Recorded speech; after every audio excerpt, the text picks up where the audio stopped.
as Nari Shakti, woman power. Women empowerment is not just about offering opportunities, but also about creating an environment that nurtures their professional growth.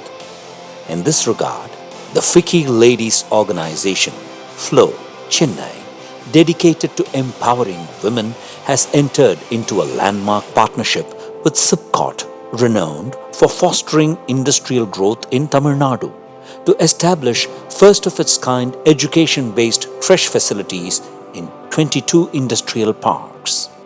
This initiative will benefit approximately 323,000 women and inspire young women to pursue careers without the burden of childcare concerns.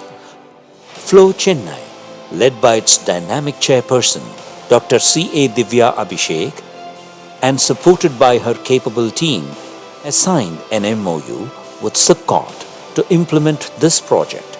With able support from the past presidents, Mrs. Sudha Shivakumar and Mrs. Kavita Dutt, FLO will focus on meeting the needs of the women workforce by offering education-based childcare services within the care economy. The event was graced by Honorable Minister for Industries, Dr. T.R.B. Raja, Dr. K. Senthil Raj, IAS MD SIPCOT, and Mrs. D. Sneha, Executive Director, SIPCOT. This noble initiative will gain momentum and achieve success with the support of funding from industrial houses through their CSR initiatives. When you uplift a woman, you uplift an entire generation. FLO is committed to making a lasting difference in the lives of working women.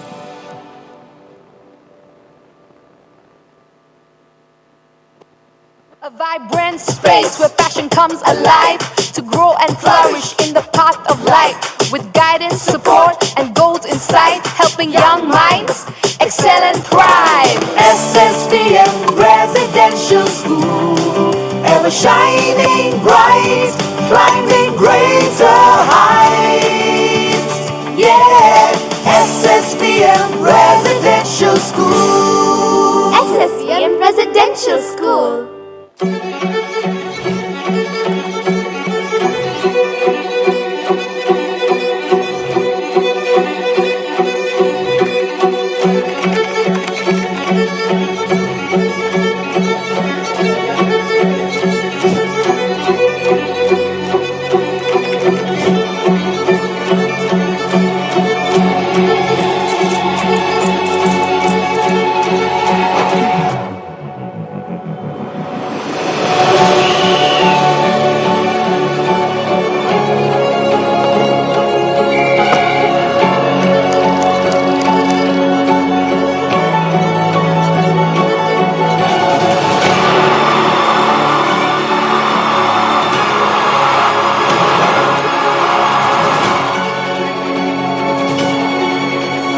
Satyabhama Institute of Science and Technology, Chennai.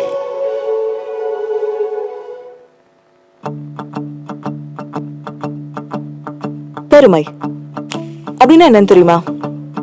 வாங்க, உங்க குழந்தை எடுக்கிற first ஸ்டெப்ப நீங்க பாக்குற தருணம். கியூட்ல இந்த வீட்ல பிரியாக்கு foreign யூனிவர்சிட்டில admission கிடைச்ச சந்தோஷம்.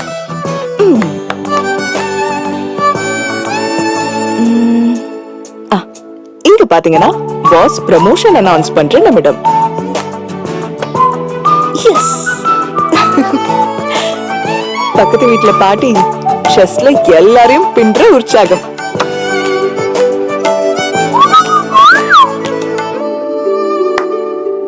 இப்படி வெவ்வேறு வீடுகள்ல பெருமையோட வெவ்வேறு சாயல நாம பார்க்கலாம்.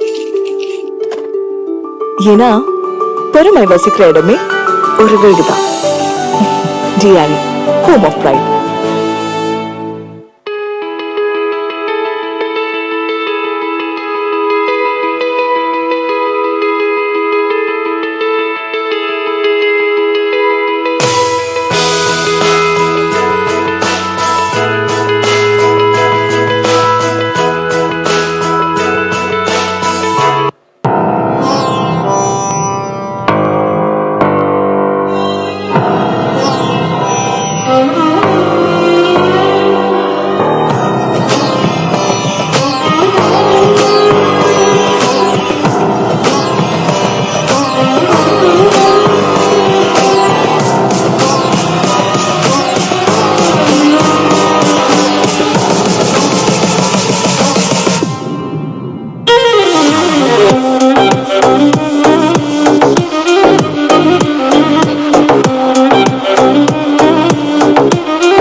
This is our mission at Prakash Ferrous Industries Private Limited.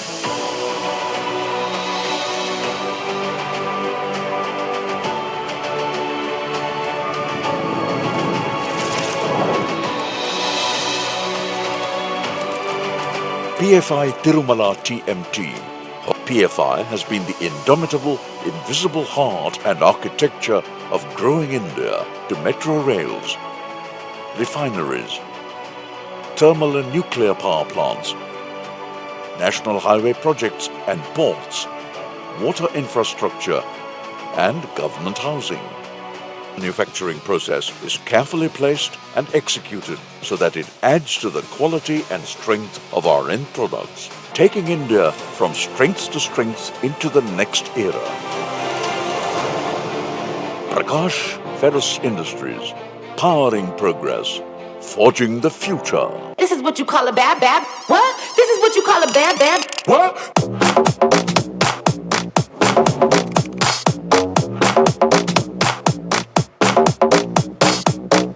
Something like this. Looks a little bit like I can't miss. Hey, this is what you call a bad. What? This is what you call a bad.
Can we have everybody kindly enter the main hall and take your seats? Our chief guest will be entering the hall in just a few minutes. If we could have everyone kindly enter the main hall and take your seats as we will be closing the doors in a few minutes. Thank you so much.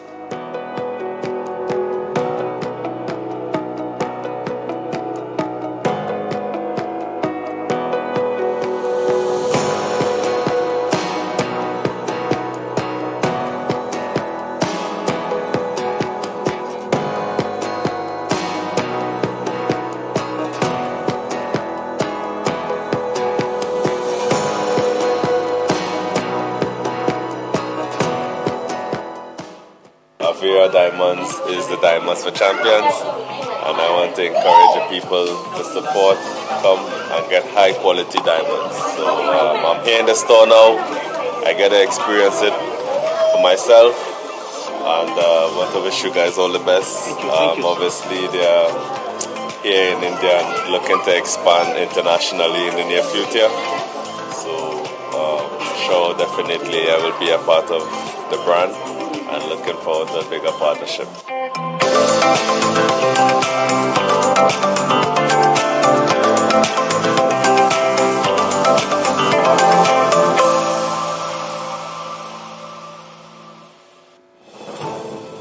Life is indeed a beautiful book, where financial stability serves as colorful ink that fills every chapter with prosperity. And as you embark on this journey, having a partner every step of the way makes it even more exciting. That is what we aim to be for every individual looking to invest their money, their trusted financial partner for life. On behalf of FLO Chennai, it's my absolute pleasure to welcome you all to this very special event today. I am Paloma and I'll be your MC this afternoon. The moment that we've all been waiting for, our esteemed chief guest, the Honorable Smriti Irani, has joined us.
Without saying that she's been a trailblazing leader, a relentless advocate for women empowerment, and one of the most dynamic and influential voices in Indian politics. So, ladies and gentlemen, can we have a big, big round of applause for the one and only, the Honorable Smt.Smriti Irani, for joining us this afternoon. We're delighted to have you all here at the FLO Chennai Women Achievers Awards 2024-2025 and the annual Change of Guard. This is really a milestone occasion and it's wonderful to see all of your beautiful faces here. Before we look to the future, I think it only makes sense to reflect on the past and what a fabulous year it has been. Am I right, ladies? An amazing lineup of events. I think we've learned so much. The sharing of knowledge has been amazing. And not to mention many, many new members amidst us. So I think you all should give yourselves a big round of applause for making this chapter what it is. So to introduce our dynamic FLO chairperson, I now invite Secretary Radhika Agarwal, whose unwavering dedication and, of course, organizational acumen have been instrumental in steering our initiatives forward. Radhika, over to you.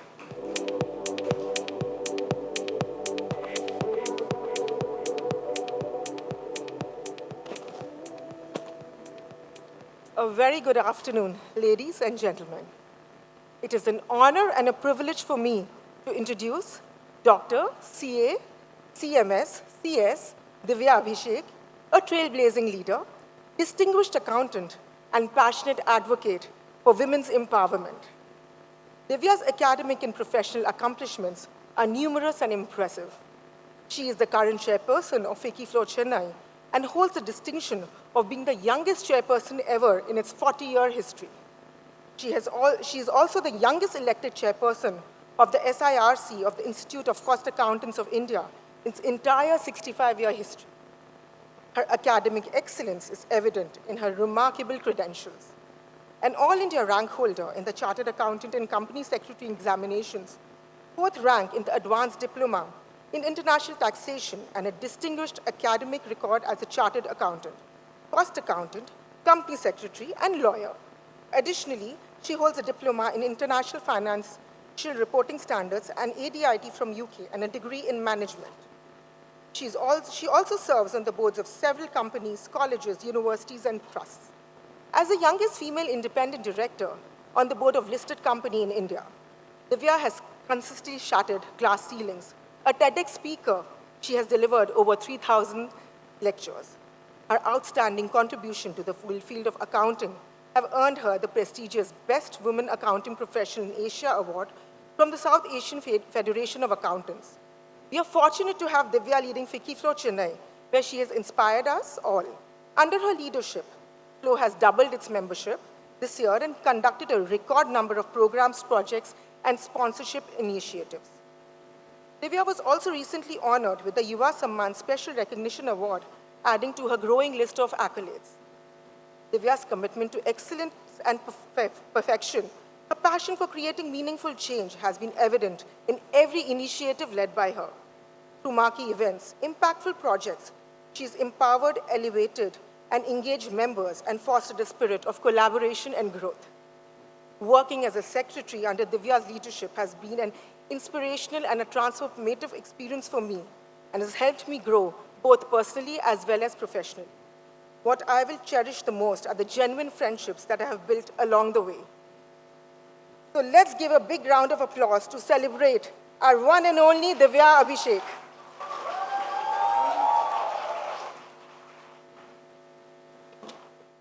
Hello, FLO Chennai. For the last time, hello, FLO Chennai. Esteemed Chief Guest, Smriti Irani, Young Global Leader, World Economic Forum. Esteemed Guest of Honor, Vijay Shankar Sir, Vice President FICCI and Chairman of the Sanmar Group. Esteemed Jury, Dr. Soumya, Sudha Shivkumar, Usha Krishna, past presidents, past chairs, members, committee, vertical heads, distinguished industry leaders, a very good morning to one and all present here. It gives me great privilege and honor to deliver the welcome and my closing report on this historic and momentous event where we are in the very presence of Honorable Smriti Irani. We have here with us a legend, a person who truly embodies women empowerment and has achieved it at the highest level possible. The youngest Union Cabinet Minister. As a pride to all the FLO women, she's also the first woman to hold office as a Union Minister for Human Resource Development and Union Minister of Textiles. And there is more. She's also the first woman to become the Rajya Sabha MP from Gujarat at a very young age. And I'm given to understand that Madam is here only for the 3-hour duration of the FLO event in Chennai today. What an absolute honor. Thank you very, very much. Ma'am, to tell you a little bit about FLO, we're the largest women's wing of FICCI and the largest women body in South Asia. There are 20 chapters pan-India with over 14,000 members. And FLO Chennai has been a pioneering arm of FICCI across India and has been a pivotal force in nurturing entrepreneurial spirit, advocating for women's rights and empowering women in leadership roles. And at this juncture, we're honored to have with us a distinguished leader who stands tall in FICCI, the Vice President of FICCI itself as our guest of honor. Thank you very much, Vijay Shankar Sir, for accepting our invitation, for holding it at the helm. We are extremely honored to have you here with us. And as I wind up the year as the chairperson for FLO Chennai, it has been such a significant journey with several milestones. But I just wanted to highlight some of them that we have achieved over this period. And the first and foremost, to highlight some of our milestones that we've achieved, our membership has doubled this year from 500 to 1,080. What a strong commitment. Thank you very much to the membership for being there. We've also worked extensively across several projects, ma'am, and we've been able to raise a total sponsorship and fundraising of 3.25 crores. And I am told, just yesterday we got a call that this is the highest sponsorship raised in Pan-India at FLO Chennai. Thank you. And this created a lot of momentum in FLO Chennai, as you can see. We have had over 280 events this year. I think only Sunday was off for my committee. And we had such distinguished thought leaders, industry experts, such as the Honorable Finance Minister Nirmala Sitaram. We had an audience with the Vice President of India, Shri Jagdish Dhampar. We also had Vidya Balan, Farah Khan, Shreya Ghoshal, Sister Shivani, Shalini Pasi, Cherry Blair, to name a few, culminating to a total of 120 speakers. The entire team here has been instrumental in making this happen. And over the years, we've truly seen the power of networking amongst the FLO members. What started as a simple WhatsApp group, where somebody asked for a contact of a plumber and it was shared immediately, From plumber, it went to a carpenter. From there, it went to business connects and to global business connects. And that was the power of the WhatsApp group that created and evolved. In fact, I know some members who joined this year just to be part of the personal needs and leads WhatsApp group. So to really commemorate this network, we have compiled this into a short pocket edition, which we will be releasing today, with over 20,000 contacts by the members, for the members, as a personal needs and leads booklet. Ma'am and sir, we work extensively with women at the mid and the grassroots level. All the women here know what it takes to have a child and to leave the child behind and get to work. We are fortunate where we have the support of our family, of the other support systems. But this is not the case for all the women across in Tamil Nadu. So that's where FLO decided to follow the principles of the care economy and to bridge this gap, to encourage women to get back to workforce. We have entered into a milestone collaboration with Sipcot Industrial Estates Tamil Nadu, where we are setting up 22 education-based creche, primarily to encourage women to get back to workforce and provide an education-based care for their children. This was a milestone moment because it is going to impact 323,000 women over the span of the next 10 years, and the pilot project outlays 14.24 crores. And ma'am, you have held the position of the Union Minister of Textiles. I could highlight something small that we have done in this regard also. At FLO Chennai, we have adopted Toda women weavers from Nilgiris and Jamakalam in Bhavani to promote them, and we have launched several initiatives for their revival and their craft. And we didn't stop just there. We also work extensively with women entrepreneurs, where we have released a pocket MSME essential guide, which is used widely for entrepreneurs. We have also collaborated with Tamil Nadu government through the TN Rise initiative. We are the only organization serving as mentors for over 126 rural women entrepreneurs and 80 self-help groups. So as you can see, FLO has impacted several lakhs of women, and all these initiatives are carried forward on a year-on-year basis. And I'm very humbled and proud to say, FLO Chennai has touched the lives of over 4,55,800 women over this period. We regularly organize programs with leaders from the industry and to try to learn the best practices for our members to grow and learn from. And I mean it when I say it, the very presence of Smriti Irani ma'am and Vijay sir and our jury has elevated this forum. It is said that great leaders don't just lead, they inspire. Through bold reforms, reformative actions, you have redefined and transformed leadership. At the same time, empowered every citizen, women specifically, to dream and aim higher. As the chairperson of FLO Chennai, I can confidently say the entire fraternity of women entrepreneurs here appreciate and support your initiatives. We acknowledge the path-breaking work you have put in towards building this nation. I want to take this opportunity to thank my entire membership, vertical heads, committee members, volunteers, executive committee for your enthusiasm and support. George Bernard Shaw said, "Life is no brief candle for me. It is sort of a splendid torch I got hold for the moment, and I wanted to shine as brightly as possible before handing it to the future." With those words, I wish the incoming team and the dynamic and able chairperson, Niyati Mehta, a very splendid year. All the very best. Thank you, FLO Chennai, for giving us what we had. I'm truly honored. It has been a pleasure serving you. Thank you very, very much. Can I have the AV plate, please?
Jai Hind. Thank you.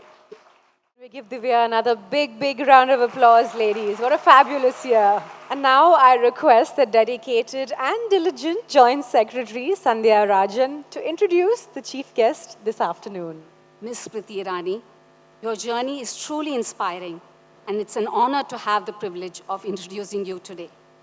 Over the past 25 years, you've become a well-known name in Indian politics, leaving a significant mark in areas ranging from education to women's welfare to textiles.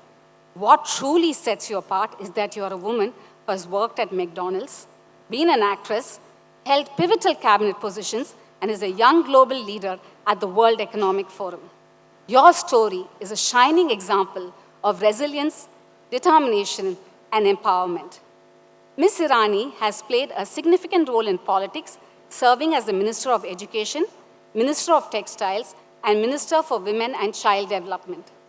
As the Women and Child Development Minister, she launched groundbreaking initiatives like the Poshan Tracker, a platform that benefits 100 million women and children across India.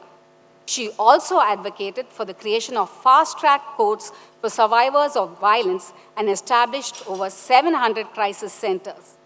During her tenure as Minister of Textiles, she played a crucial role in India's efforts to become the second largest global producer of PPE during the COVID-19 pandemic.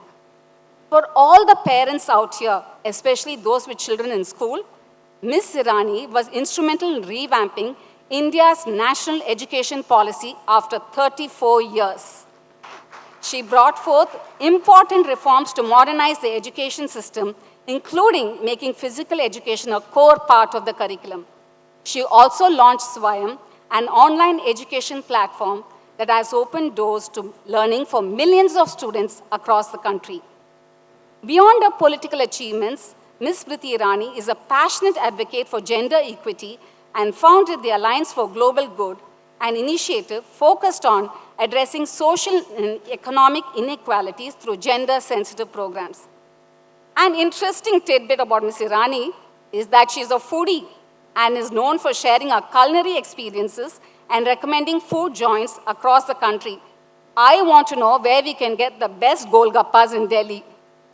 I would like to end with a quote which I thought is perfect for today's event. From the darkness to light came many amongst us, with ambitions soaring, with dreams building on layers of aspirations abound, with a promise that every day is our day. Every day an opportunity to unleash our potential. Every day a moment to give thanks to those who lit the path to prosperity and equity before we tread on it.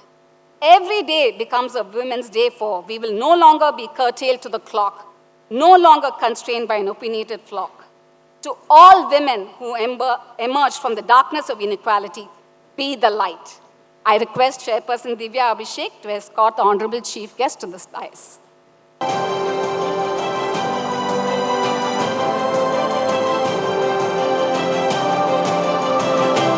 To introduce our esteemed guest of honor, I now invite Membership Vertical Head, Vanessa Bagdi. Vanessa, the stage is yours. Good morning to everyone present here. I would like to introduce our illustrious guest of honor for today, Mr. Vijay Shankar. Mr. Vijay Shankar. He holds a master's degree in business administration from the Kellogg Graduate School of Management and is also a qualified chartered accountant. He's the chairman of the Sanmar Group. The Sanmar Group is headquartered in Chennai with manufacturing locations spread globally. The Sanmar Group has a strong presence in industry segments such as chemicals, engineering products, and shipping, with a turnover of a whopping 10,000 crores. Mr. Vijay Shankar is also an independent director on the boards of TVS Motor, Transportation Corporation of India, Oriental Hotels, and Kaveri Retreat and Resorts. He is also the vice president of the Federation of Indian Chamber of Commerce and Industry. Mr. Vijay Shankar serves as a vice president of the Tamil Nadu Tennis Association. He's the trustee of the Child Trust Hospital. He serves on the board of governors of the Medical Research Foundation, Shankara Nethralaya, and CPR Environment Education Center. He also serves as a member of the governing body of the Cancer Institute, WIA, Chennai. Mr. Vijay Shankar is also the Honorary Consul General of Denmark in Chennai. We are honored to have you today here at the FLO Chennai Women Achievers Award. I request Senior Vice Chairperson Niyati Mehta to escort our guest of honor to the stage.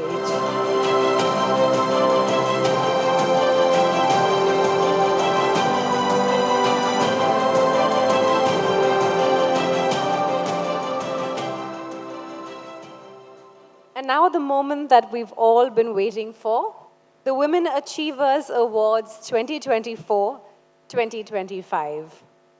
Every year since 2004, FLO acknowledges the accomplishments of women by awarding those who have transcended great heights in their own fields and are icons of inspiration for society.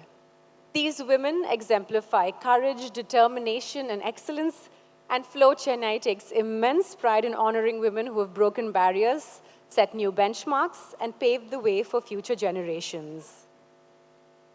This year, FLO Chennai was privileged to have as jury members, if we could have a round of applause for each of them, Mr. Lakshmi Narayanan, the ex-Vice Chairman and CEO of Cognizant Technologies, Usha Krishna, Director, TVS Sundaram Fasteners, past President of FLO, Sudha Shivkumar, Investment Banker, immediate past President of FLO, along with Dr. Soumya Swaminathan, Chairman of the MS Swaminathan Research Foundation, who's also here with us this afternoon. So, ma'am, if we could have you on stage to say a few words about the process.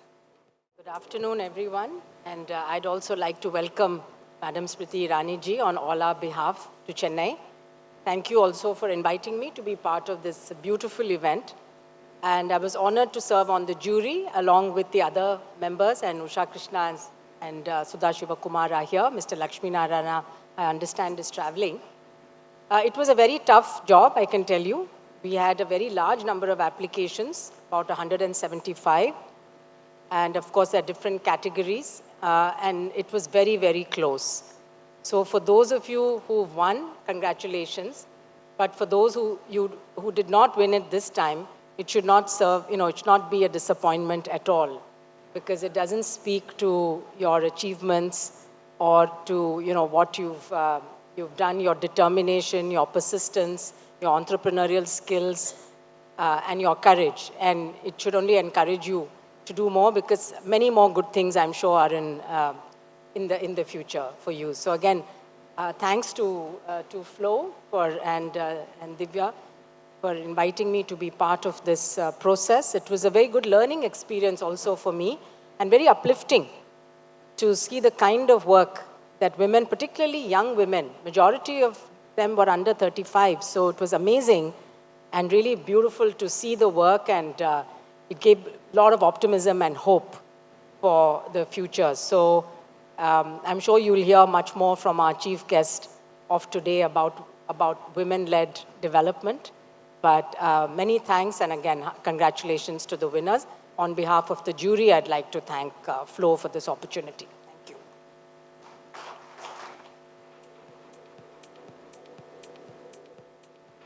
Thank you so much, Doctor. And a big thank you to all of our jury members. We also recognize the tremendous work put in by the awards team at FLO, including Sandhya Rajan, Radhika Agarwal, Chitra Gopinath, Vanessa Bagdi, Suniti, Shrey Jaina, and Naina Shah, under the leadership of Chair Divya Abhishek. And now, as we all wait with bated breath for the announcements of the awardees. FLO Chennai takes great pleasure in awarding the FLO Women Achiever Award in the professional category to Miss Subhashri Sriram and Miss Kavita Vijay. In the social entrepreneur category, the award goes to Ms. Shreya Jain in the individual category and to the Madhi Foundation in the NGO category. Can we have the videos of the first 4 awardees, please? Hi, I'm Subhashri Sriram. I'm currently the Managing Director of Sriram Capital Private Limited. It's been a long 34-year journey with Sriram.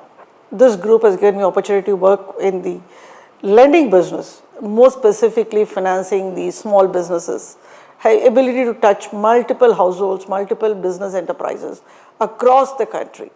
In the same time, I have also worked in the insurance business in both life and non-life, giving me an opportunity to impact multiple households and business enterprises as well. The size and scale of this group is very, very impactful. More than 100,000 employees, more than 3 crore of customers, 5,000 branches. I think we have covered the nook and corner of the country today through our business. A traditional Indian corporate house, Shriram, today has more than 60% women in its back office and support functions. It's been such a wonderful journey for all the women executives in Shriram. Be a student all your life. There's no end to your career journey if you continue to be a student in your life. I thank you all. With about 200 lawyers plus. Our practice areas are primarily corporate, regulatory, mergers and acquisitions, private equity, and that's my area of expertise. So our office has actually encouraged a lot of women lawyers. We understand the challenges that women face, and we encourage them to ensure that they continue working. I've been lucky enough to be recognized by many leading organizations like Chambers and Practices, IFLR, Asia Business Law, Forbes India, which has further enthused me to continue on this path and to know that I'm doing something right. Our firm has also undertaken many CSR activities as we strongly believe that we need to give back to the society.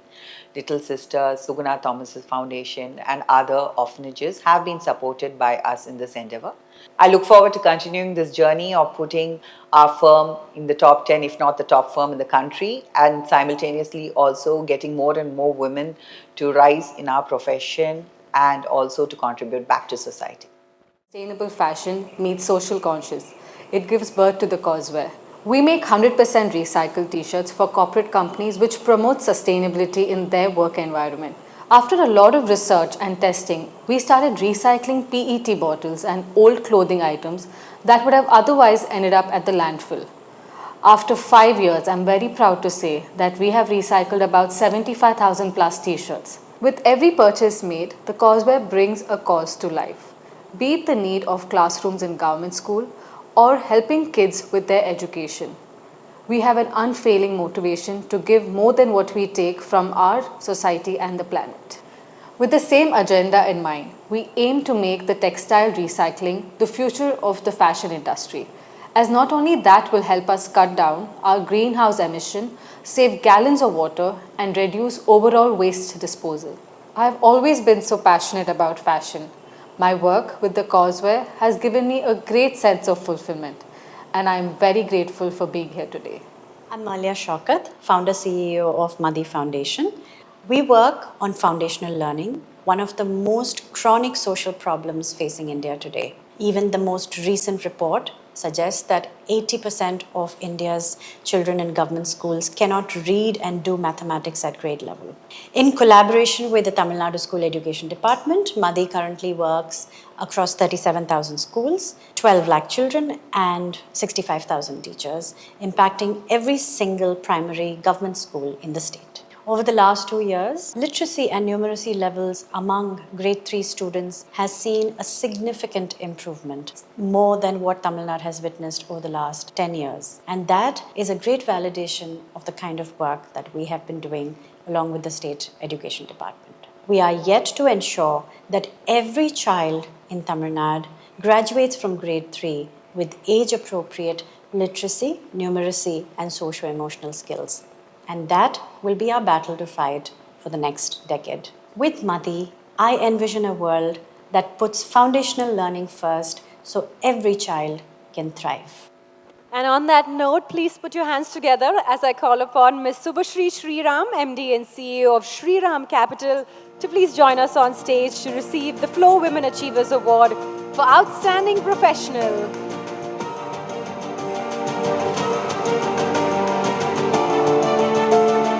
A visionary leader, this award is presented to her in recognition of her trailblazing achievements, pioneering leadership, and unwavering dedication.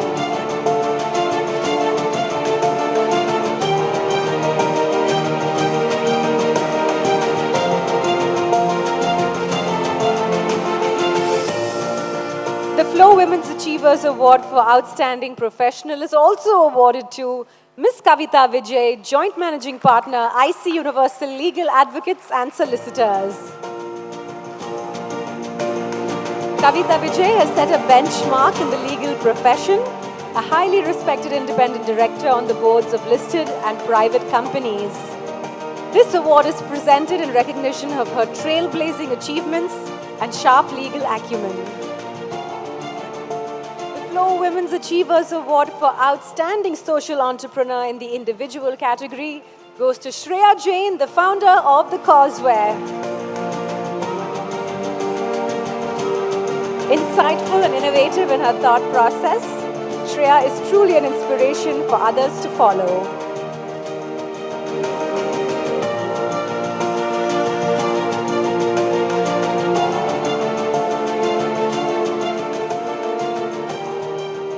I now call upon Malia Shaukat, founder CEO of the Madi Foundation, to receive the award for Outstanding Social Entrepreneur NGO on behalf of the Madi Foundation. This award is presented in recognition of her relentless dedication and pioneering efforts in uplifting the quality of foundational education.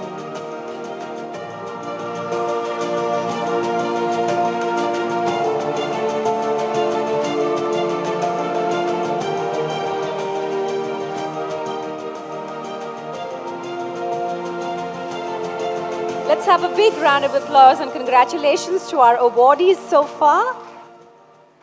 And please put your hands together for the next set of awards in the fields of entrepreneurship and lifetime achievement. The award in the upcoming entrepreneur category goes to Ms. Manusi Ashok Jain, and the awardee in the entrepreneur above 5 years is Ms. Reshma. A special recognition in the entrepreneur above 5 years is awarded to Ms. Shalini Arun, and the Lifetime Achievement Award goes to Dr. S. Geeta Lakshmi. Can we have the videos, please? I'm Manushi Ashok Jain, an architect and urban designer. I'm also the co-founder of Sponge Collaborative. At Sponge, we focus a lot on how do we mitigate flooding, drought, heat risk by introducing nature-based solutions and blue-green infrastructure into our urban fabric. We're looking a lot towards sustainable urban planning measures. How do you increase greening? How do you make vibrant public spaces? And how there is a benefit for ecology as well as community and the well-being of people in this process. We were fortunate to have worked with Greater Chennai Corporation and Chennai Metropolitan Development Authority, where the IS officers were very visionary and open to these new ideas and thoughts. We've successfully done 2 large 36-acre parks in Chennai today. One is a climate park and the other is a wetland eco park in Porur. We are also looking at how district level master planning can be done to improve coastal resilience through nature-based solutions. We are focusing a lot on transit-orient development and compact urban development projects. We are currently also working on national level guidelines to help improve resilience in multiple other sectors as well. And we're doing this with a great interdisciplinary team which is run mostly by women. We have 60% women in our team and we're very proud of that. So thank you so much for this opportunity. Hi, I'm Reshma Budhia, CEO and co-founder of Toss the Coin. We are a marketing consulting company for B2B tech organizations. We work with IT companies across the globe, especially in the United States, to actually offer growth strategy, marketing strategy, content, design, and design thinking frameworks. We work with them to build their organization, to help them achieve their goals. Early parts of my career, when I would walk into boardrooms and sit across CXOs, I was terrified. And that's when I read a very important quote from Mary Angelou, which said, "Don't dim your light, let others wear glasses." And I made it my mantra.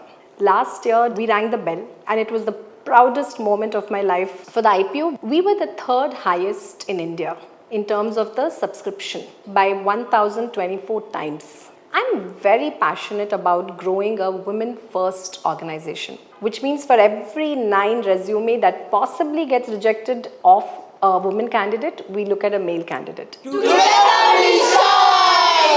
Hi, this is Shalini Arun, the founder and CEO of the Brownie Studio. We've got 17 plus stores across Chennai. We are rated around 4.7 star rating with 25,000 plus reviews. So this is an 8-year brand, and for the first 4.5 years, we didn't make any money at all, like not a rupee. Whatever we made, we always burnt it down, and we were always maintained at zero. I started taking feedback, and I actually started thinking a lot more. Even if there is one review, we get it set across all the 17 outlets. That I feel is the plus of Brownie Studio, and that is why we stand here. We won Swiggy awards, we won Zomato awards. All of this is only because we taken feedback that seriously. 8 years back, when I started, I had zero knowledge about the brownie or about business. I started with one brownie at the Ambit IT Park. Here we are after 8 years. It is only because to this entire journey, I always stayed true to the product. Our vision is to get in a lot more products and to get into tier 2 cities very soon. I'm Dr. Geeta Lakshmi, Vice Chancellor of Dr. MGR Educational Research Institute. I've been in this medical field for 44 years, going through all the portfolios as Professor, Dean, and Director of Medical Education. I had the ambition like I should publish more papers, articles, researches. So I have more than 60 research articles, publication, chapters in textbook, and also made textbooks. So the government noticed me that I am a very good, have a good skill in communication with all the students and staff. So they usually call me for the crisis management and solve all the problems. So many camps I have conducted, medical camps, and also during the Mogalivakam building collapse, I've given life to many of the people under the debris. That is how I got noticed, and I was given an award by Selvi J. Jayalalitha and also by the Indian Medical Association, Tamil Nadu Medical Council, and Red Cross Society, and of course BC Roy Award for my societal health care. And thanks to all my mentors and my family who had made me to achieve all this. Thank you. So ladies and gentlemen, please put your hands together as the FLO Women Achievers Award in the upcoming entrepreneur category is awarded to Manushi Ashok Jain, co-founder and director of Sanmya Consultancy Private Limited. This award is presented to her in recognition of her visionary outlook and innovative techniques. We salute her unwavering commitment to the environment. Let's give her a big round of applause.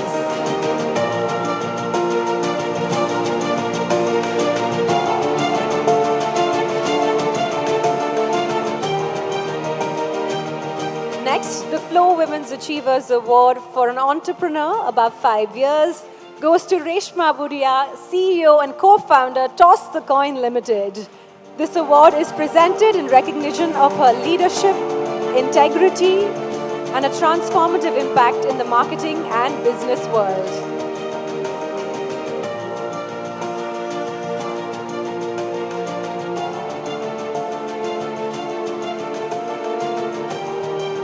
Our next award is for an entrepreneur above 5 years. We'd like to call on stage Ms. Shalini Arun, the proprietor of the Brownie Studio, for this special recognition.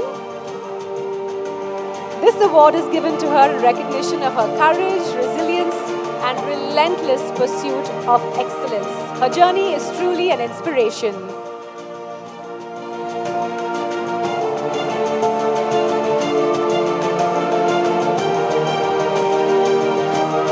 Now, ladies and gentlemen, the FLO Women Achievers Award for Lifetime Achievement goes to Dr. S. Geeta Lakshmi, Vice Chancellor, Dr. MGR Educational and Research Institute, Chennai. Can we give her a big round of applause?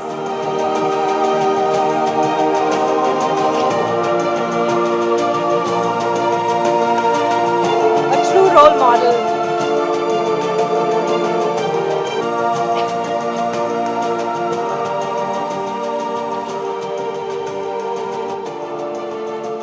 I'd like to now invite all the awardees on stage for a group picture.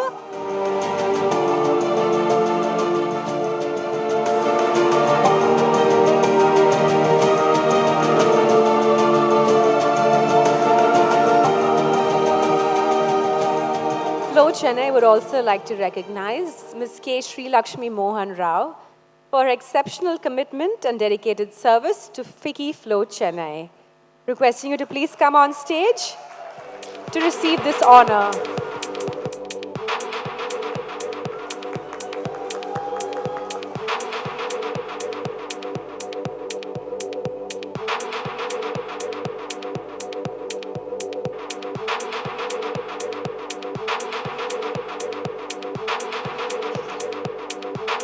Thank you so much. Can we have another big round of applause for all of the award winners? So ladies and gentlemen, let's get ready for the most anticipated segment of the day. A powerful exchange of ideas, experiences, and vision awaits us as we dive into an exclusive moderated session between our esteemed chief guest and guest of honor. If you notice, all the men were in charge of the mics.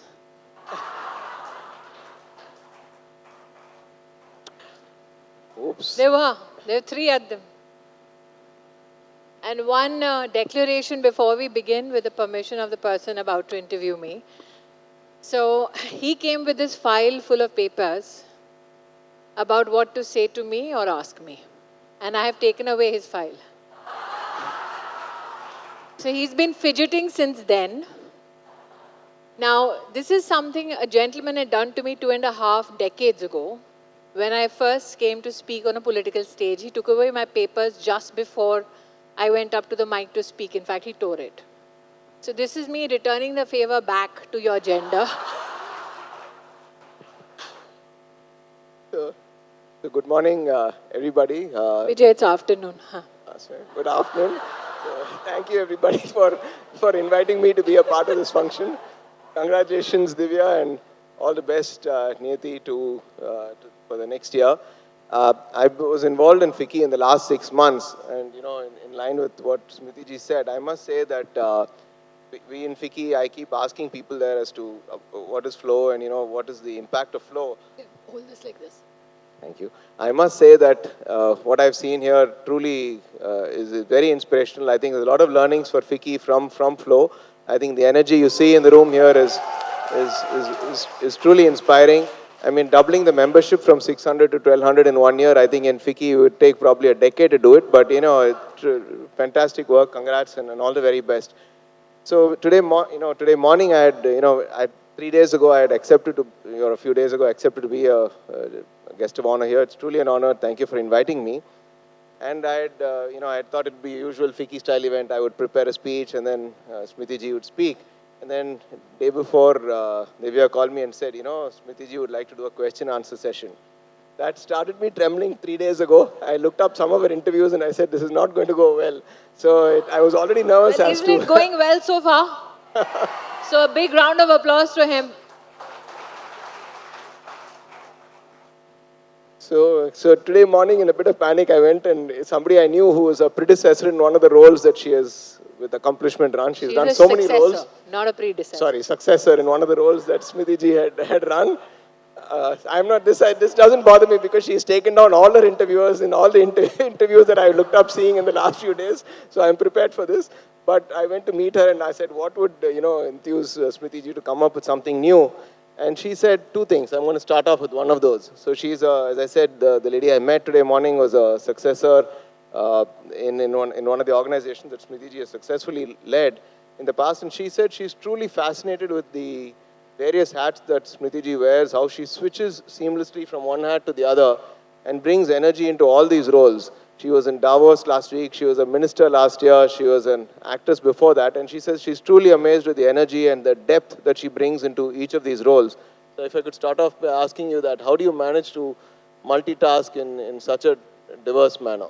I think it's very inherent to every woman on the planet that irrespective of where she is, who she is, and how she is, if presented with an opportunity to learn, if presented with an opportunity to grow, every woman grabs that opportunity.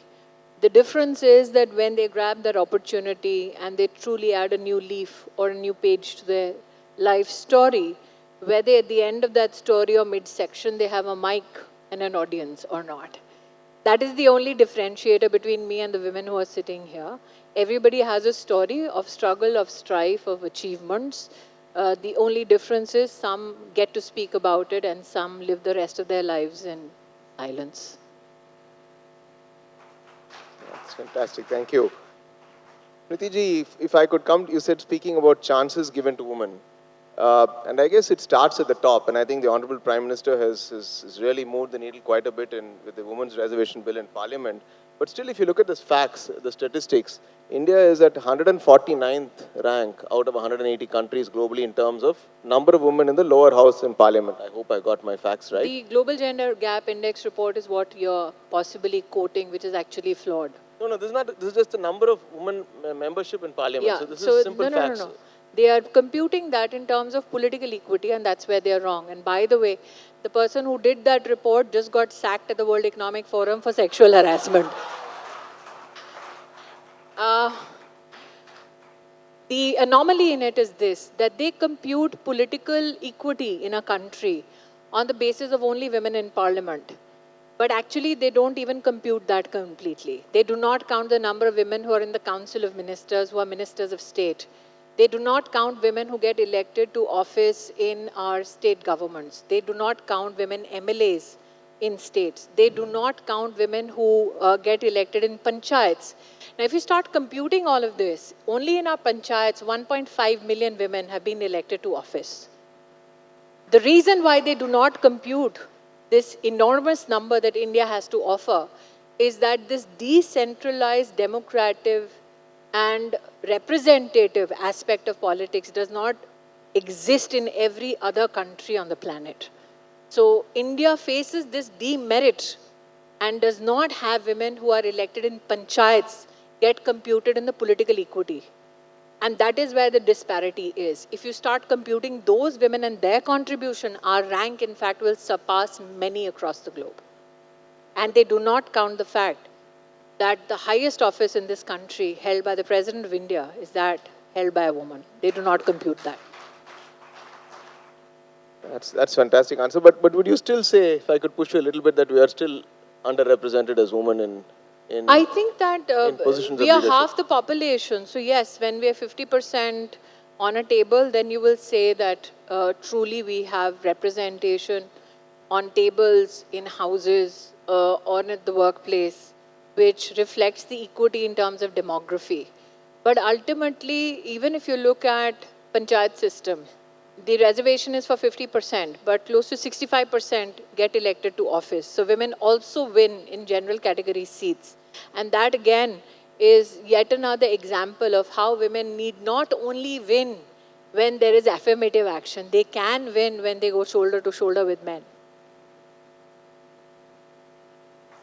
You've spoken about, switching subjects, you've spoken about gender inequality or gender bias in technology, in artificial intelligence. Yes.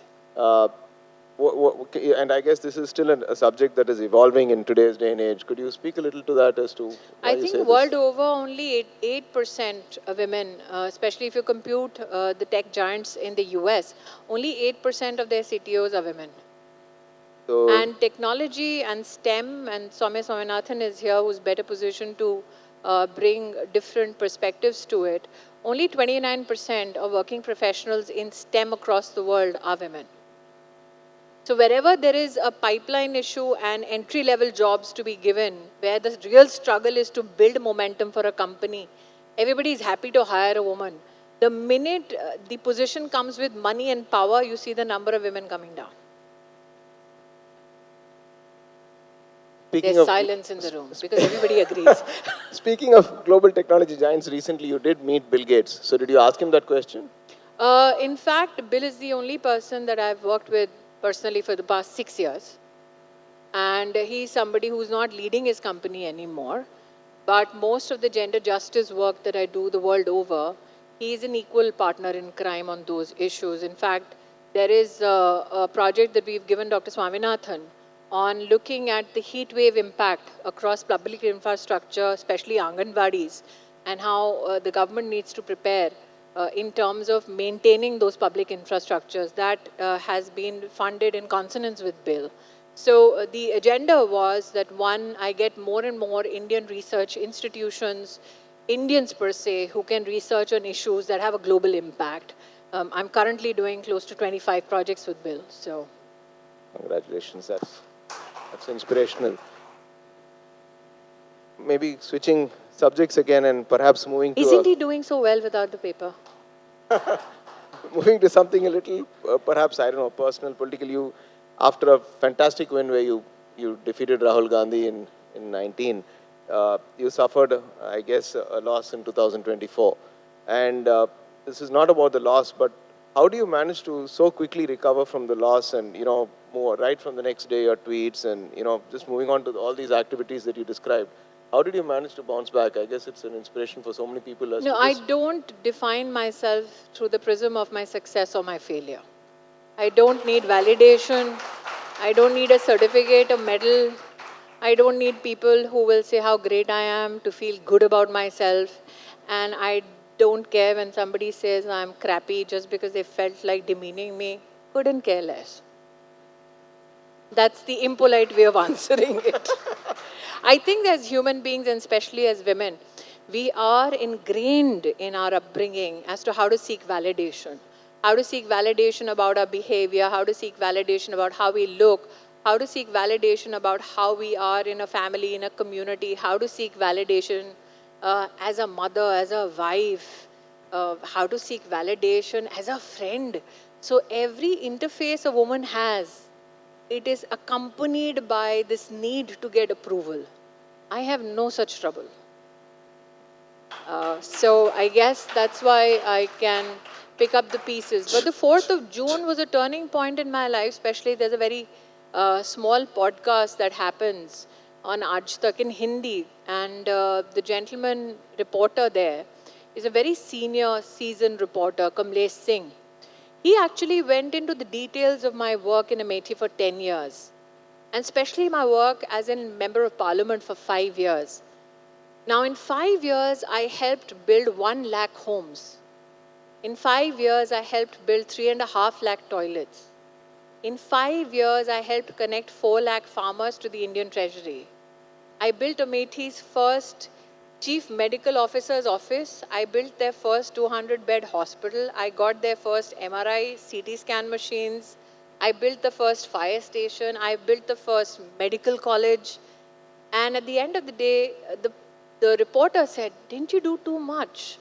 And I think that's when I thought to myself that I was not in the business of politics. I was in the business of serving people. And there's a huge distinction in that. Because when you're a politician, you're thinking how to get the next vote. You're thinking how to win the next election. But if you truly look at it as a medium of service, then you couldn't care less whether you win or you lose. You incessantly then work.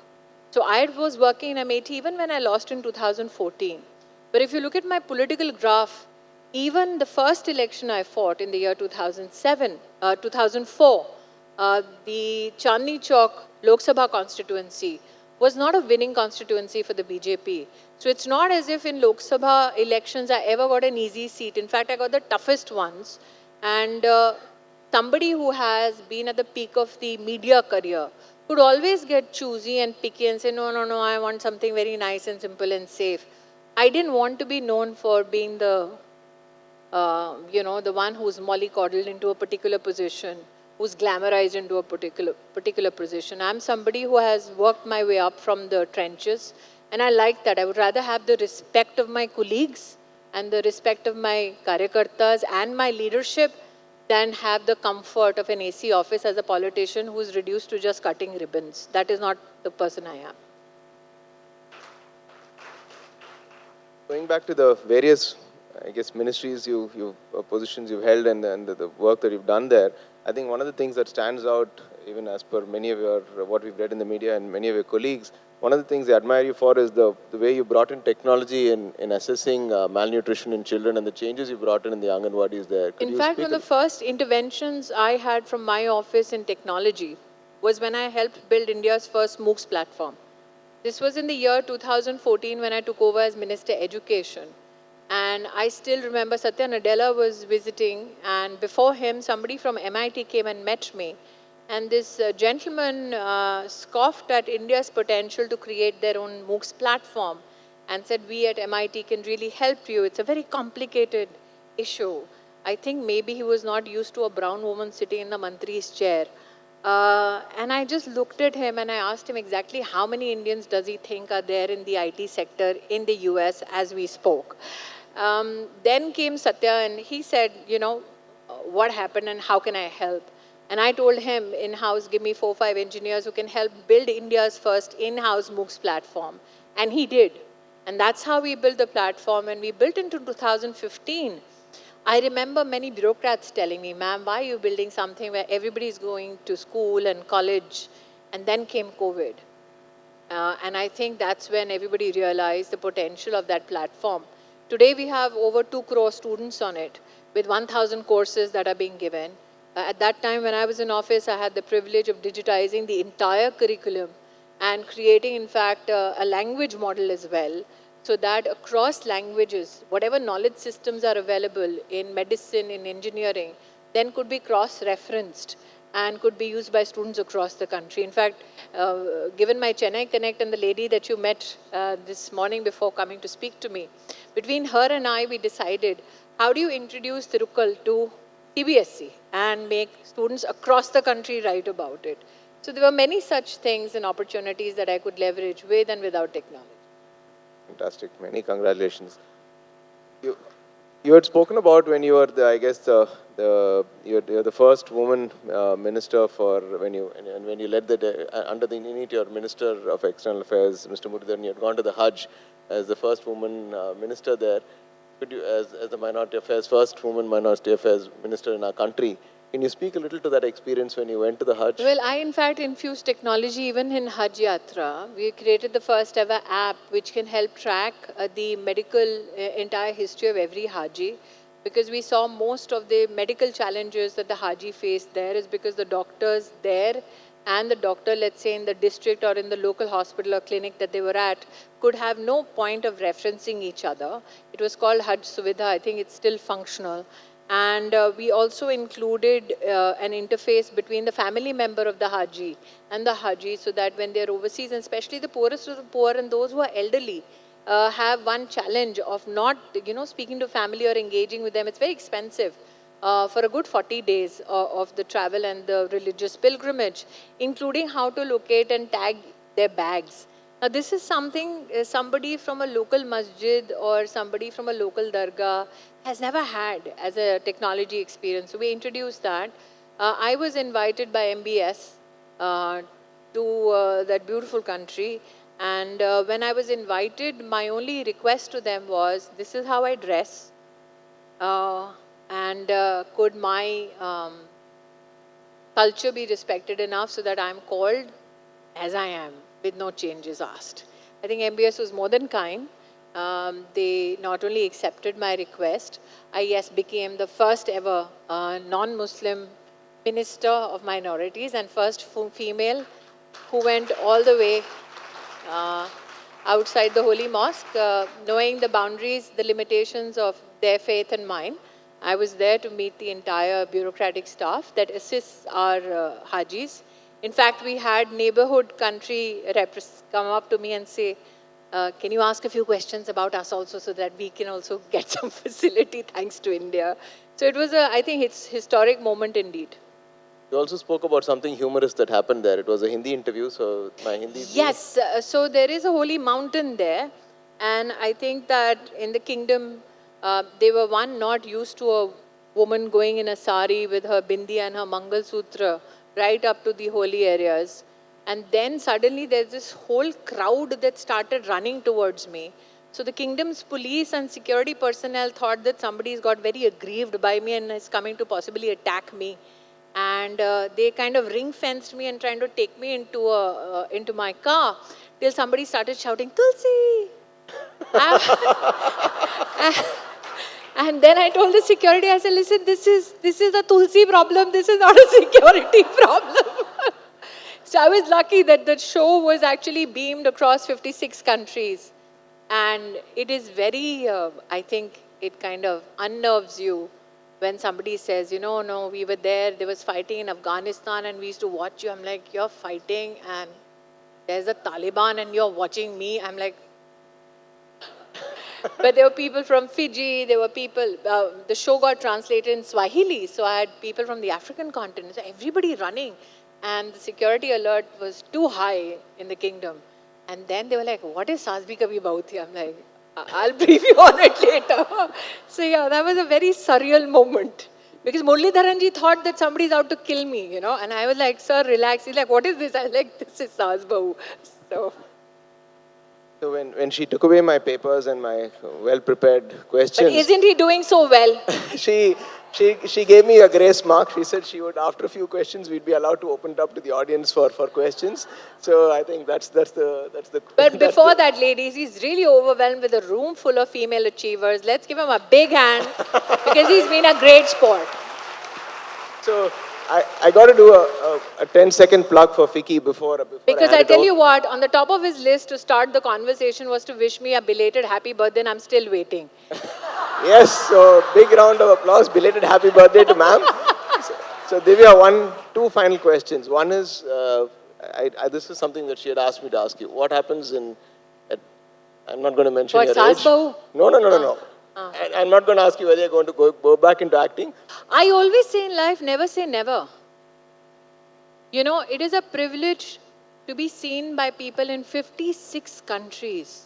That show shut down in 2008. Shashi Tharoor, who's actually in the Congress party, when he was in the United Nations, he wrote this big article in the Times of India as to how that half an hour ceased violence in Afghanistan. People put their guns down. And I think if you look at that contribution, that is a contribution I'm very proud about. And I believe that it became even a scope or a landscape where we could say things which were not at that time permissible in conversation. We spoke about literacy for older women. I mean, there was a grandmother who got literate through the program, and we spoke about it. That if women at that age never had an opportunity in the early 30s or early 40s to study, we actually showcased these issues of marital rape, of women who wanted to get educated, of women who wanted to get into enterprise, of girls who were getting ragged. So it was done in a very Saas Bahu fashion, but it was a contribution. So I think that your life will never be rid of mistakes or hiccups. But you should be proud of everything that you've done. Because if you're ashamed of yourself, how can anybody else take pride in knowing you? Truly fantastic. Thank you. Sorry, Vijay, I don't mean to stress you out some more. He was looking at her, then he was looking at me. He's like, okay, we'll open the floor to He's questions. very chilled now. So can we give Vijay a big round of applause, ladies and gentlemen? And you didn't, he didn't even drink that water through the conversation, which is good. So we actually had a whole bunch of questions from the No, audience don't ask here. me questions which are written. Anybody randomly just bring your hand up and ask Okay, so we're going to just open it up, ladies. We have a very greedy audience here, ma'am, so I hope you're ready. Matter. We're going to do this Gordon Gekko said, greed is good sometimes. as quick as possible. Okay, the first hand, Sandhya, I'm going to put you in charge because I actually can't see. Can we have some more of the house lights on if that's possible? And if you could stand up and introduce yourself once you have the microphone. Hello, ma'am. Honor to ask you the question. And I'm a very proud mother of a girl. But what pains me is the female infanticide, the killing of the girl child. So I would like to know from you that, what other steps which you would be taking for, because something like this. It's already illegal under the law. Yes, ma'am, but still the challenge is that women don't report the pressure because that means testifying against their own family. Correct. And that means jail time for their own family members. But I believe it happens a lot, still happening in our country. You know what is shocking? It happens more in rich urban centers. Statistics is very clear. It does not happen that aggressively amongst the poor of the poor as much as it happens amongst the rich. So which is the challenge? If the so-called educated start killing girls in the womb, then where is the problem truly lie? Because many created this impression that if you are educated, then you will be inclined towards gender justice. The most amount of research says that the most amount of wife beatings also happens amongst the rich. Everybody presumes that wife beating, denying inheritance will only happen amongst the poor. Does not. So the question is not that education will or awareness will fill the gap. These are changes we need to begin within our own families because we live in a democracy. We do not want legislation to permeate our family systems. So for that, we have to ensure that we work in tandem between legislative, executive bodies, judiciary, government, but at large within society and within families. That's where the answer is. All right, I think the lady over here actually stood up early on. Okay, we'll come to The you lady next. here. Well, actually, in every corporate and every Ma'am, sector... would you like to pick up the... Yeah, so now in every corporate, in different sectors, we all are trying to, spread our wings. Now, we have a HR system set in all the base level. Is there something in the government level where we can filter and, probably take out a few people when it comes to, I should say... You want government to permeate into HR systems? Yeah, I mean, then you'll be a communist state. Because that's see, not no, where... I mean, I'm just trying let's to be say... very pragmatic. Then the government, any government, does not stop only at that. Okay. Yeah. No, I mean, I'm just trying to ask in a way where you would have people at least who don't respect women or the family system. So the fact that somebody from a company has to get up and ask this question about companies, that speaks volumes about the company leadership, and especially the men in the company. Good afternoon, ma'am. Kajal here, this side. Yes. So I don't have a question. In fact, I have 4 lines for you because I'm totally inspired by you. So can I dedicate those 4 lines to you? कलयुग की हूँ मैं द्रौपदी कृष्ण को नहीं बुलाऊंगी. सुनाई दे रहा है आपको? हाँ, मुझे सुनाई दे रहा है इसलिए ऐसे कर रही हूँ. Okay.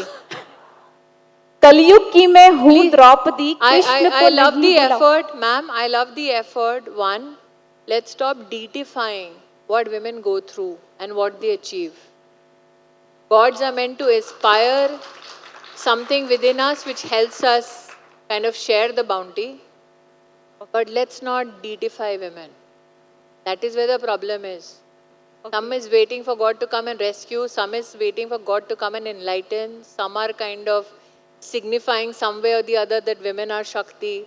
If women have to go through struggle, which is you have to be a Draupadi who gets disrobed by her own family, that is not the comparatives or contextualizations I would like. No, this is not that. Can I still? हाँ. कलयुग की मैं हूँ द्रौपदी कृष्ण को नहीं बुलाऊंगी. वक्त आने पर अस्त्र शस्त्र ब्रह्मास्त्र स्वयं चलाऊंगी. हाँ, तो मैं उसमें let me just add, since the lines are dedicated to me, every battle need not be won by drawing a sword. You don't need a bazooka in hand every time. Good afternoon, ma'am. My name is Guneet Singla. You have both play acted so successfully and also been a very successful and inspiring politician. I'd like Has been, matlab? Have been, has been and will be and continue to be. I thought she was ending my career, might as well Not at all, not at all. Cannot ever end your career because your career is here to make a big, big, big impact in the future too. Ma'am, what has been the similarity between acting and politics? Nothing. You know, in acting, you can, I write as well. It's an unreal world. In politics, people, especially the poor, walk up to you with expectations. You can't mouth dialogues then. They need some road to be built, some gutter to be cleaned. And I've actually had gutters cleaned standing right on top of the gutter. So I know what I'm talking about. The only disadvantage is when you're from the media and you're a woman, they genuinely think you're dumb because you're from the media and you're a woman. Which makes it better for somebody like me, because when they think that you're absolutely at the bottom of the pyramid, then all you have to go is the way up. Good morning. I'm Dr. Shrikala Varma of Good Tamil afternoon, Surgeon. doctor, yes. Yeah, good afternoon. Okay. See, it's generally acknowledged that the BJP is doing brilliantly for infrastructure and foreign affairs. You want to talk about BJP in my headquarters? And leave FLO out of it? Yeah, I want to. Then meet I me in just want to headquarters. know Is Vinod here? why north of the Vindhyas they're doing so well. I just want to know why, in your opinion, other than Karnataka and Suresh Gopi, why they are not opening their innings with the kind of popularity I think they deserve to. So I just would like to know what you think the I think, reasons ma'am, are. you're comparing us to a political system that is over 100 years old. We were born into Indian politics in 1980. So you're doing a comparison between two entities when 100 years ago that political thought process was born. In fact, that political seed was sown by a foreigner, not by an Indian. Compare that to this time of politics where you have technology which has changed the very nature of politics. I can only say this. We are the only party which has, for the third time in a row, a Prime Minister in office. Which speaks volumes. But like I said, because that lady says you have been, I'm saying, still a long way to go. One last question. Sure, ma'am, please. Ma'am, I'm Shobna Reddy. This is about, when contracts are made and registered. In a family situation, many times, women are coerced. And can the contract be superseded when women go to courts to seek justice? Because they are several times one-sided. They're not So fair. I think any lawyer in the house will know any contract which is lopsided against the very grains of justice can be challenged in court. But I don't think there is a need to be under pressure by anybody, including family. I believe that if you want to get into contract negotiations within family systems, hire the best and the well-meaning lawyer. Even if you can't afford them, there are many in the legal profession who are willing to especially help women out in tough family situations. I have been there and negotiated the best damn contract because we are three sisters. So the men in the family stood no chance. So be unabashed when you negotiate contracts, because those who want to usurp your rights, those who want to usurp your inheritance, anyways don't care for you. Good afternoon, ma'am. But do it respectfully, because you only live and die in one family. Good afternoon, ma'am. It's such an honor to have you here.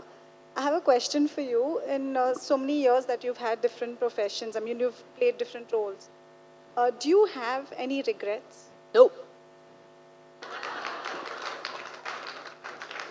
Thank you so much. In hindsight, everything is 2020.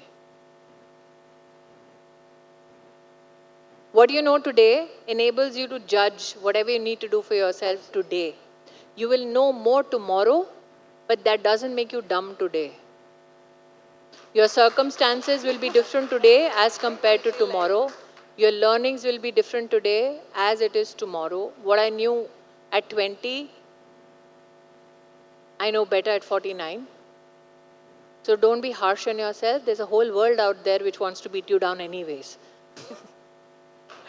Smriti, Namita here from Provoke magazine. I just want to know, after a hard day of, all this work of political and administrative work, how do you unwind in the sleep? Okay. Thank you. I know it's very tough to get the simple answer. Just go to sleep. I think we don't prioritize that. We prioritize everything. We sit, the minute everybody goes to sleep in our families, we start planning the next day. And then because we are planning the next day, we are also planning what will go wrong the next day. Then we plan in our head how to handle what will go wrong the next day. Right? And then we actually then start doing, okay, if this plan goes wrong the next day, what is plan A, B, C, D, E, F, G, H? And by that time it's 2 in the night. And you have to wake up at 5. So, go to sleep. The minute you get time to rest, rest. Because your brain needs it, so does your heart. Thank you so much, yes, ladies. One lady here who's been egged by 3 women to ask, yeah, I got it. Yes. This is the last question, ladies. Because she has like 3-4 women literally hitting her shoulder. They've been signaling yes. Lighter note. Please go ahead. I'm anyways ascribed being an idiot, so you can ask me all the idiotic stuff.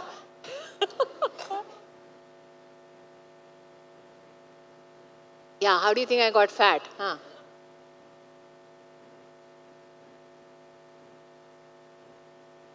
Just food. No, just food. Absolutely, just food.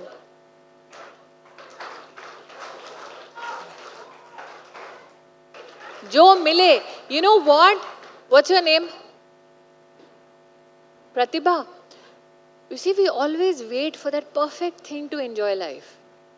That one destination we want to go to, that one food we want to eat, that one sari we want to wear, that one person we want to meet.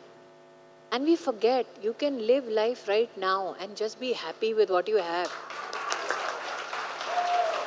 I am grateful I have food on my table, on my plate. I have lived a life with my parents when just getting food on the plate was a challenge. So just be grateful. Enjoy what you have now. Don't wait for the perfect moment. And ladies, another round of applause for Vijay. And with that, I shall hand his file back to him. Should I? I need to hear a very resounding yes. Should I? Did he do well? So huge round of applause for Vijay. So, ladies and gentlemen, we'll quickly move on to our FLO annual book that we'd like to release, which is a record of events, social projects, and workshops under the various verticals, and also a recognition of our sponsors, partners, and the numerous collaborations done by the team 2024-25. So, I would now like to request our chief guest to please release the first copy of the FLO annual book along with our guest of honor. And I request Ms. Divya Abhishek to hand over the first copy of the annual book. If you would do the honors, please.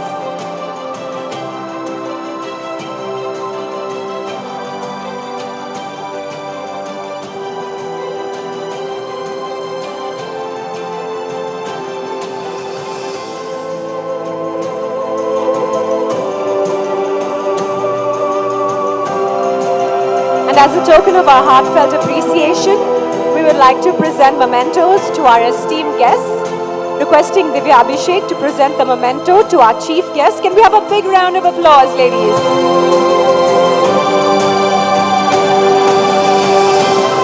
And requesting our incoming chairperson, Niyati Mehta, to present the memento to our guest of honor.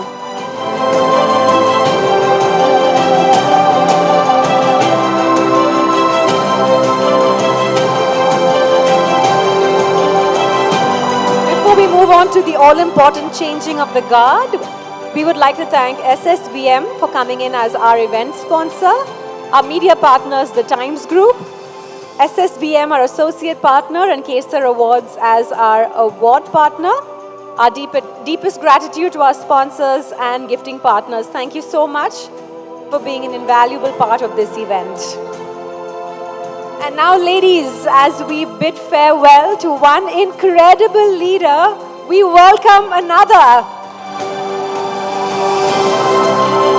We now proceed with a much-awaited annual change of guard ceremony, where we officially introduce our incoming chairperson, Ms. Niyati Mehta. To do the honors, I now invite Dr. Amulya Rao, the incoming vice chair, to introduce the chairperson for 25-26.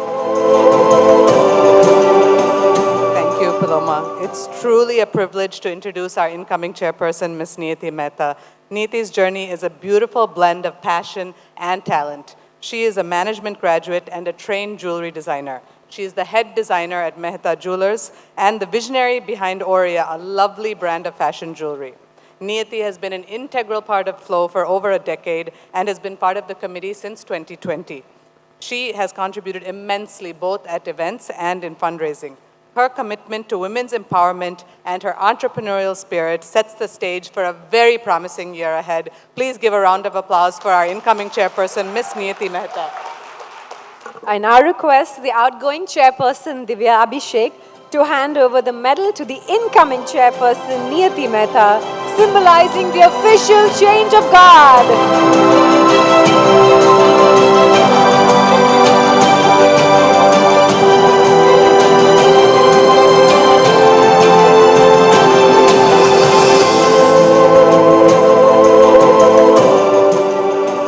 And let's have a big round of applause as we now invite our incoming chairperson, Miss Niyati Mehta, to address the gathering.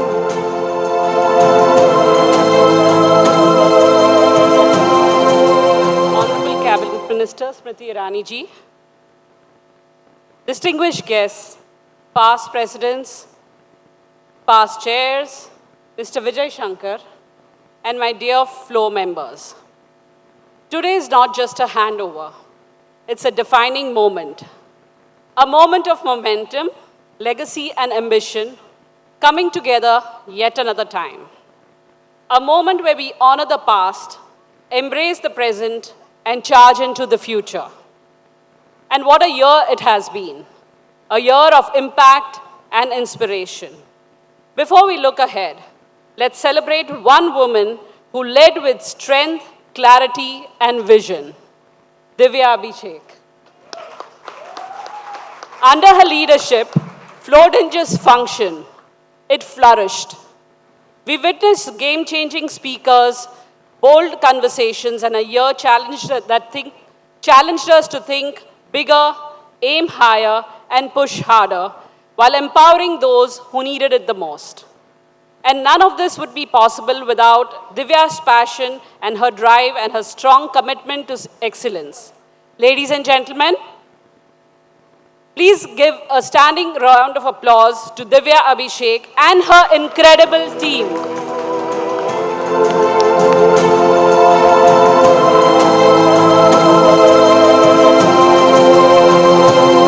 There is one person whom needs to be recognized today, and that is Gayatri, the backbone behind the scenes, the woman who made everything look effortless. Today is about 3 decades of women who built this foundation, a foundation that has been a platform that gave women courage to start, grow, and sustain in this ever-evolving world. Because of them, we stand here today not just as participants, but as leaders. Take a moment to acknowledge and applaud every past chair and single member that shaped this journey.